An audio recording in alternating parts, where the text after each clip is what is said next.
రేపు నానమ్మ మాతాశ్రీని కలవడానికి వెళ్తుంది. మాతాశ్రీ ఉన్నది ఉన్నట్టు చెప్పగలిగిందంటే సరే, లేదంటే అమ్మకు అన్యాయం జరిగిపోతుంది తల్లి. అమ్మ విడాకుల పేపర్స్ మీద సంతకాలు చేయకుండా ఆ గండం నుంచి అయితే తప్పించుకుంది, కానీ ఇప్పుడు ఈ గండం నుంచి ఎలా తప్పించుకోగలుగుతుంది? అమ్మ కాపురాన్ని నువ్వే నిలబెట్టు.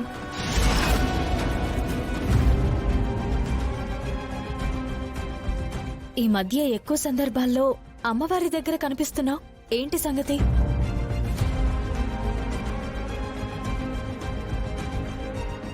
మాట్లాడవేంటర్చన, చెప్పు.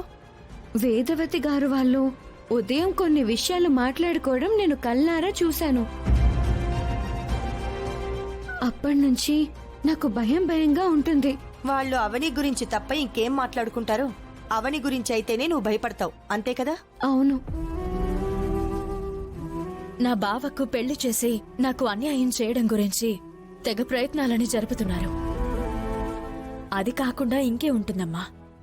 మీరేమో శ్రీకర్ సార్ని మీ నుంచి ఎవరూ విడదీయలేరు అని ఎంతో నమ్మకంతో ఉంటున్నారు. వాళ్ళేమో రేపు మాతాశ్రీ జగన్మోహినిని కలవడానికి వెళ్తున్నారు. ఆవిన్నెందుకు కలవబోతున్నారు? శ్రీకర్ సార్ మాయా మేడంల పెళ్లి జరగడంలో ఎటువంటి దోషం లేదని ఆమె చెప్పిందంటే ఎంతమంది అడ్డుపడినా వేదవతి గారు పెళ్లిని జరిపించి తీరుతారంట.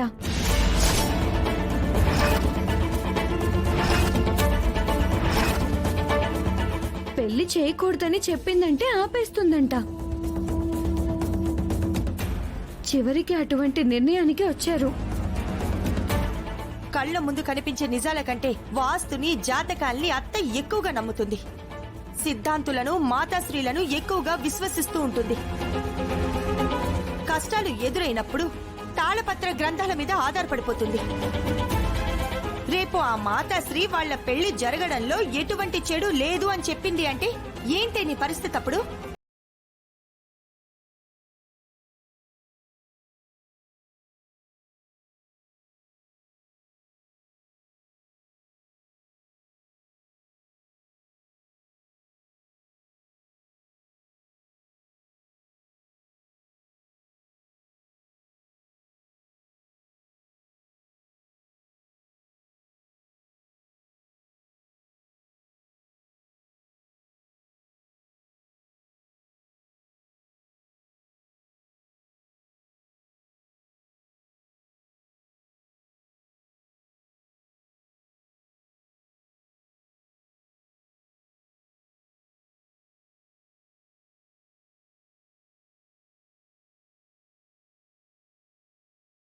మూర్ఖంగా అటువంటి పనులు చేస్తే మట్టి కొట్టుకుపోతారని చెప్తుంది.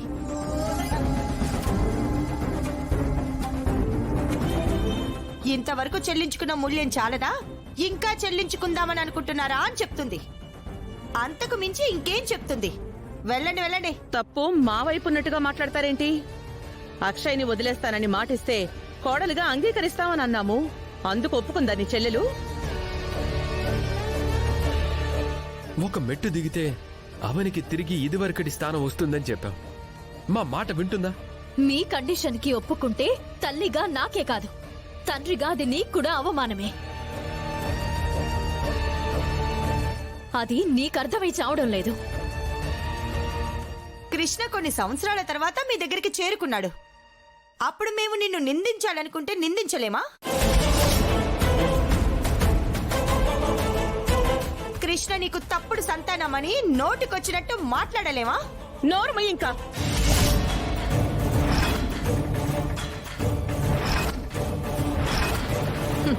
నీ వరకు వస్తే నువ్వు మాట పడలేకపోతున్నావు, అనిపించుకోలేకపోతున్నావు. నీకు బాధ, పౌరుషం, రోషం వస్తున్నాయి.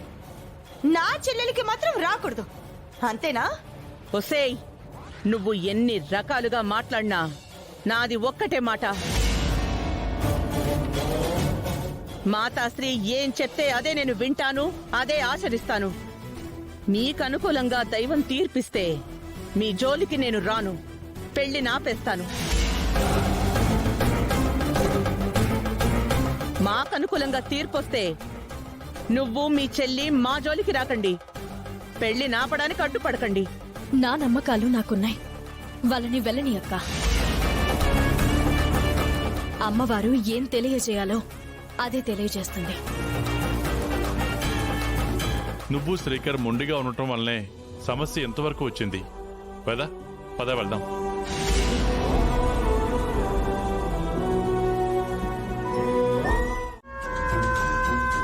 ఆమె పాదం మీ పాలిట వరం. ఆమె రాక మీ సమస్యలకు ముగింపు. ఆమె కోడలు కావడం మీ జన్మజన్మల అదృష్టం. నిరభ్యంతరంగా నిస్సంకోచంగా పెళ్లి జరిపించండి. ఆ జంటకు తిరుగుండదు. ఇటువంటి జాతకం గల మాయ వలన నీ జాతకం కూడా మారుతుంది. పూర్వపు వైభవం వస్తుంది. 10 ఊళ్ళు కాదు 100 ఊళ్లకు దేవతవైపోతావు. ఇంక మీరు బయలుదేరండి. మనసులో కలవరముండేది. నా భర్త, నా కొడుకు పెళ్లి విషయంలో వెనక్కి లాగుతూనే ఉన్నారు. మీ మాటతో సందేహాలన్నీ తీరిపోయి దిగులు పోయింది. మీరు సూచించిన విధంగానే వాళ్ల పెళ్లి జరిపిస్తాను. వెళ్ళొస్తాం మాతాజీ. శుభం.